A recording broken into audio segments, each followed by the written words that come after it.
इनका जो मैं बताना चाहूंगी कि ये काम बहुत ही कठिन है, क्योंकि मैंने खुद भी किया है। इसके लिए कितना डेडिकेशन, कितना परसिवरेंस चाहिए, ये स्वामी जी के व्यक्तित्व को देख के आप लोग को सहज ही समझ में आ जाएगा।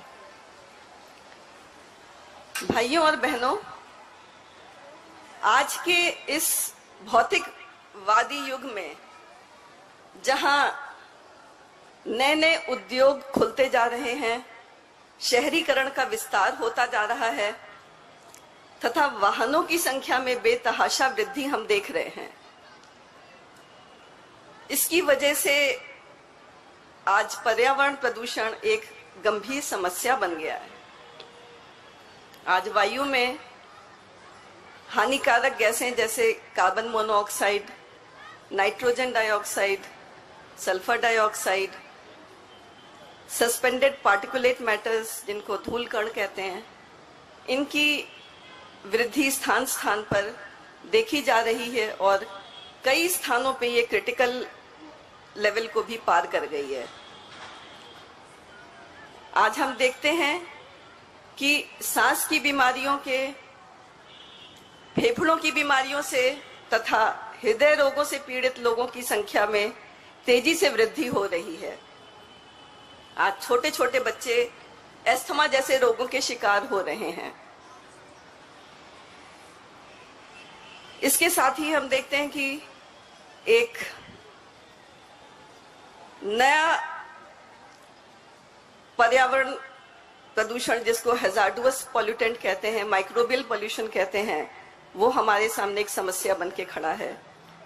एक तरफ जहां हमारे वैज्ञानिक नई नई बीमारियों के लिए वैक्सीन, मैं आपको बताना चाहूंगी कि मैंने अपने सारे जो एक्सपेरिमेंट्स हैं, कुछ इंडोर कंडक्ट किए और कुछ आउटडोर कंडक्ट किए, और उन सब में जो लैब फैसिलिटी थी वो सेंट्रल पोल्यूशन कंट्रोल बोर्ड ने मुझे प्रोवाइड की। और सेंट्रल पोल्यूशन कंट्रोल बोर्ड के जो मेंबर सेक्रेटरी थे डॉक्टर बी सेन गुप्ता, वो मेरे को गाइड थे। तो मेरे सारे results Indian journal of pollution control में छप चुके हैं। वो डॉक्टर बी सेन गुप्ता और डॉक्टर प्रणब पांड्या, जो गायत्री परिवार के प्रमुख हैं, उनके साथ मिलकर छपे।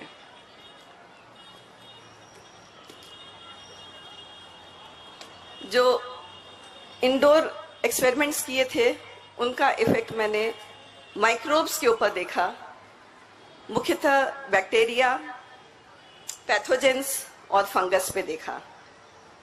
और आउटडोर में भी मैंने माइक्रोबियल पे भी देखा और कुछ गैशियस पोल्यूटेंट्स पे भी इनका असर देखा।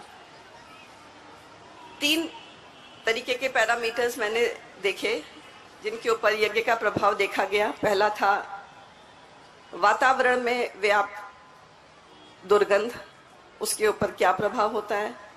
दूसरा था एयर माइक्रोफ्लोरा के ऊपर, बैक्टीरिया, फंगस और पैथोजेंस पे। और तीसरा था नाइट्रोजन डाइऑक्साइड और सल्फर डाइऑक्साइड के ऊपर। इसके लिए कुछ स्पेशल हवन सामग्री, जिनमें गिलोय, जौ, बिल्व, नागर मोथा, अपामार्ग, इंद्रजौ, कुटज, जटामानसी, अड़ूसा इत्यादि थे, वो उनका इस्तेमाल किया गया। और उनके साथ थोड़ी सी नॉर्मल हवन सामग्री भी मिला के बराबर मात्रा में और गाय के देसी घी के साथ ये एक्सपेरिमेंट्स किए गए।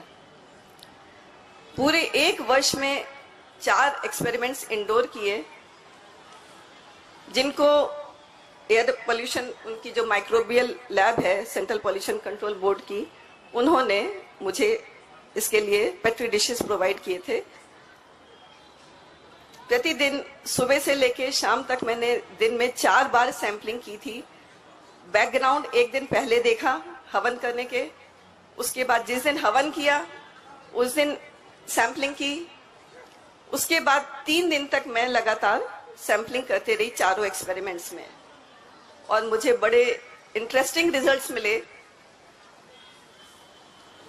मैंने देखा कि हवन वाले दिन जहां 60 से 70% तक माइक्रोब्स कम हो गए थे, वहां हवन के बाद चौथे दिन 3 दिन बाद तक उनका प्रभाव बना था और 80 से लगभग 100% तक उनमें खत्म हो गए थे वो।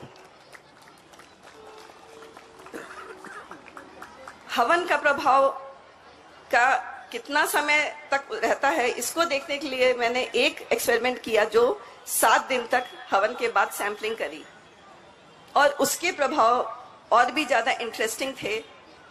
मैं आपको स्लाइड्स के माध्यम से दिखाना चाहूंगी कि जो पाई स्लाइड आपको चार्ट दिख रहा है, इसमें जो हरा है ये बैकग्राउंड था बैक्टीरियाज का। हवन के एक दिन पहले वातावरण में 90% काउंट्स थे बैक्टीरिया के, जो हवन वाले दिन घट करके 37 रह गए। हवन के अराउंड 92% कम थे। फिर मैंने फंगस पे देखा प्रभाव, तो फंगस पे भी आप देखिए बैकग्राउंड में 32 थे, जो हवन वाले दिन 10 रह गए थे, उसके अगले दिन 8, उसके चौथे दिन 3 रह गए थे, और उसके बाद 7वें दिन भी ये 3 ही थे। तो आप देखिए इनका कितना विलक्षण प्रभाव था हवन का। अक्सर ये लोगों को मान्यता है कि किसी भी प्रकार के धुएं से फ्यूमिंग किया, प्रॉपर वेद मंत्रों के साथ, हवन सामग्री के साथ, घी के साथ, दूसरी जगह साधारण धुआं किया, सिर्फ लकड़ी जला करके आम और उससे धुआं किया, और दोनों जगहों के जो रिजल्ट्स थे वो बहुत इंटरेस्टिंग थे। आपको मैं दिखाना चाहूंगी। ये पहली जो चार्ट है ये हवन का प्रभाव है बैक्टीरिया के ऊपर। आप देखिए बैकग्राउंड में 52 हैं बैक्टीरिया, जो कि हवन वाले दिन 31 और हवन के 2 दिन बाद ये 11 रह गए थे। और नॉन यज्ञ मतलब जो साधारण धुआं था उसका बैकग्राउंड में 27 थे, लेकिन वो हवन वाले दिन बढ़ गए। जो हवन मतलब जो नॉन यज्ञ धुआं था उस दिन 49 हो गए, और उसके बाद वो बढ़ के 57 हो गए। 111% की वृद्धि देखी गई, जबकि हवन वाले उसमें उनकी कमी देखी गई थी। इसी प्रकार फंगस में भी देखिए आप कि हवन वाले धुएं से बैकग्राउंड में 19 थे, जो कि हवन के अगले दिन, हवन वाले दिन 12 और 2 दिन बाद 6 रह गए थे, जबकि साधारण धुएं से वो बैकग्राउंड में 7 थे, तो वो बढ़ के 12 और उसके बाद 25 हो गए। 257% की फंगस में वृद्धि देखी गई थी। इसी प्रकार पैथोजेंस में भी हवन वाले दिन जब हवन के एक दिन पहले 3 थे, हवन वाले दिन वो थोड़े बढ़े थे 5, किंतु एक दिन बाद 2 दिन बाद वो 2 रह गए थे। वहीं साधारण धुएं के बैकग्राउंड से वो बढ़ करके 2 से बढ़ के पहले 12 हो गए और फिर वो 4, यानी 100% वहां पे वृद्धि देखी गई थी। इसी स्टडी को मैंने 1 साल बाद फिर दोबारा से देखने के लिए कि भाई एक बार शायद हो सकता है किसी वजह से कुछ कम हो गए हों और वातावरण में नॉन यज्ञ से भी बढ़ गए, तो ऑलमोस्ट सिमिलर रिजल्ट्स मिले हैं। आप देखिए पीछे वाले जो कॉलम्स हैं वो नॉन यज्ञ है, मतलब साधारण धुएं के हैं जिनमें वृद्धि हो रही है, और आगे वाले जो कॉलम्स हैं वो बैक्टीरियाज यज्ञ वाले वातावरण में, तो ये आप देखिए कम रहे हैं। इसी प्रकार फंगस में भी आप देखिए पीछे वातावरण जो साधारण धुएं का था उसमें बढ़ोतरी देखी गई थी, और पैथोजेंस में भी साधारण धुएं में बढ़ोतरी देखी गई है। तो ये बड़े इंटरेस्टिंग रिजल्ट्स थे। आपके सामने एक तरफ मेडिकेटेड धुआं था जो कि हवन सामग्री और प्रॉपर वेद मंत्रों के साथ निकला था, वहां पे तो वातावरण शुद्ध हो गया था, माइक्रोब्स खत्म हो गए, बिल्कुल नेग्लिजिबल रह गए। और दूसरी तरफ जहां साधारण धुआं किया वहां वो बढ़ गए। क्यों बढ़ गए?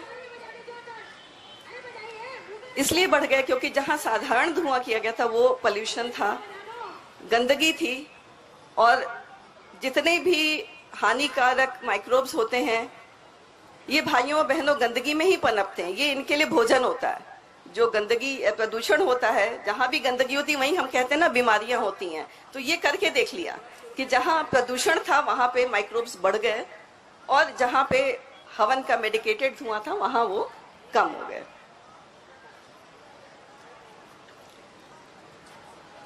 इसके बाद मैंने एक खुले में बड़ा यज्ञ हो रहा था करावल नगर में, 24 कुंडीय, 5 दिन तक वो यज्ञ चला।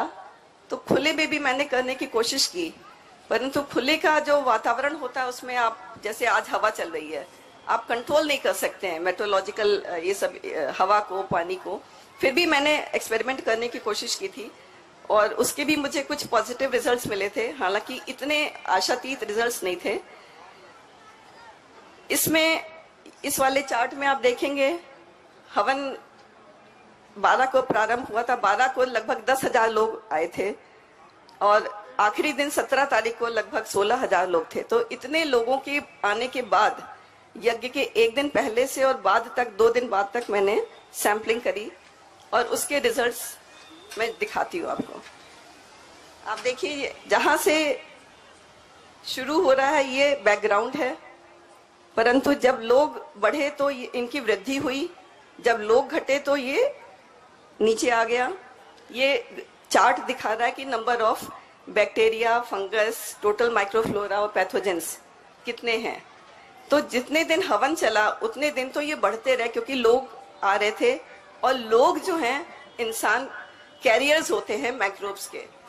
कोई खांसता है, किसी को कोई बीमारी कुछ भी, तो उनके आने जाने से, कपड़ों से ये माइक्रोब्स बढ़े थे।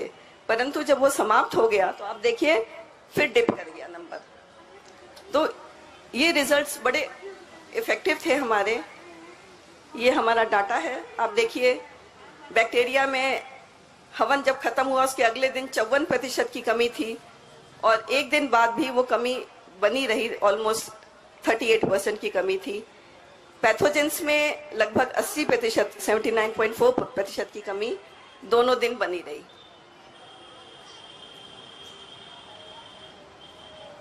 इसके बाद मैंने एक एक्सपेरिमेंट किया खुले में, जिसमें मैंने गैसियस गैसें जो NO2 SO2 होती है उसके ऊपर असर देखा। ये खुले में 5 कुंडीय यज्ञ किया गया था इंडिया गेट के पास।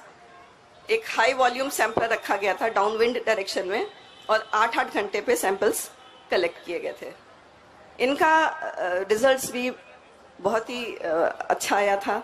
आप देखिए कि नाइट्रोजन डाइऑक्साइड जो बैकग्राउंड की थी, यानी हवन के एक दिन पहले थी, वो 56 ppm थी, वो लगभग 47% हवन वाले दिन घट गई और हवन के एक दिन बाद घट के ऑलमोस्ट 60% कम हो गई थी। साथ ही सल्फर डाइऑक्साइड जो 11 ppm थी, वो घट के हवन वाले दिन ही 1.5 रह गई थी और हवन के अगले दिन बिलो डिटेक्शन लेवल यानी 1 से भी कम रह गई, विच इज वंडरफुल। क्योंकि ये सारी गैसेस जो हैं ये बहुत हानिकारक है। यदि इनका वातावरण में, हमारे पर्यावरण में अनुपात बढ़ता है तो हमें सांस की बीमारी, फेफड़े की बीमारी और बहुत सी बीमारियां होती हैं जो कभी कभी ज्यादा मात्रा में अंदर आने से फैटल भी हो जाती हैं। ये रिजल्ट्स मैंने चार्ट के फॉर्म में दिखाए हैं कि NO2 हरा है और SO2 लाल है। आप देखिए कितना घट करके सडनली अगले दिन आधे से भी कम और उसके अगले दिन लगभग 60% NO2 कम थी। 1 साल के बाद लगभग मैंने यही सिमिलर एक्सपेरिमेंट किया और उसमें भी मुझे ऐसे ही रिजल्ट्स मिले। अभी भाई साहब ने बताया था कि नौटियाल जी ने लखनऊ में एक स्टडी की थी, उसके ये रिजल्ट्स मैंने ग्राफ में आपको दिखाना चाहती हूँ। ये नेशनल बॉटिकल रिसर्च इंस्टीट्यूट के साइंटिस्ट थे और 3-4 साइंटिस्ट से मिलके एक्सपेरिमेंट किया था।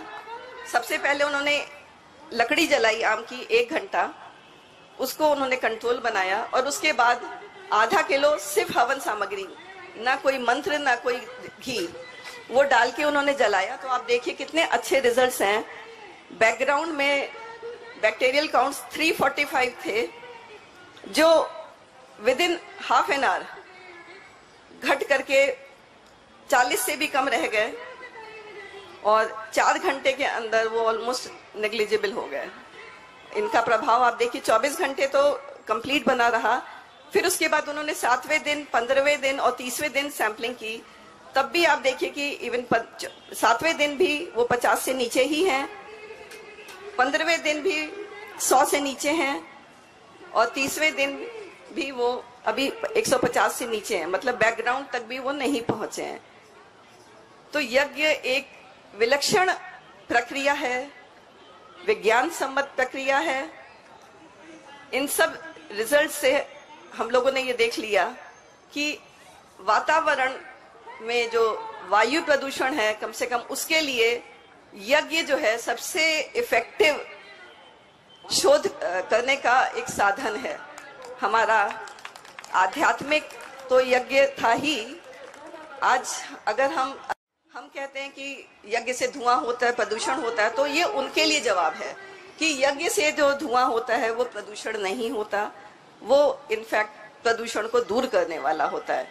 इसी के साथ मैं आप लोगों से निवेदन करना चाहूंगी कि वातावरण या वायु प्रदूषण में जो भी प्रदूषण के कारण हैं वो सारे हमारी वजह से ही हैं, चाहे वो वाहन हो, चाहे हमारी कुकिंग हो, चाहे हमारे कंज्यूमिंग जो चीजें हैं कारखानों में बनती हैं, इन सब के लिए कहीं ना कहीं हम जिम्मेदार हैं। तो जब गंदगी हम कर रहे हैं, प्रदूषण हम कर रहे हैं, तो हमारा ही ये दायित्व बनता है कि हम इसको साफ करने में भी सहयोग करें। तो भाइयों और बहनों, हमने देखा कि एक दिन हवन का जो प्रभाव था वो कम से कम 7 दिन तो बना ही रहा। तो यदि हम अपने घरों में रोज हवन करें और कम्युनिटी लेवल पे अगर हम साप्ताहिक हवन कर सकें, तो ये कोई वजह नहीं है कि जो वातावरण प्रदूषण आज हमारे लिए इतना बड़ा एक भयानक असुर के रूप में मुंह खोले खड़ा है, वो क्यों नहीं खत्म हो सकता है। इसी के साथ मैं अपनी बात समाप्त करती हूँ। धन्यवाद।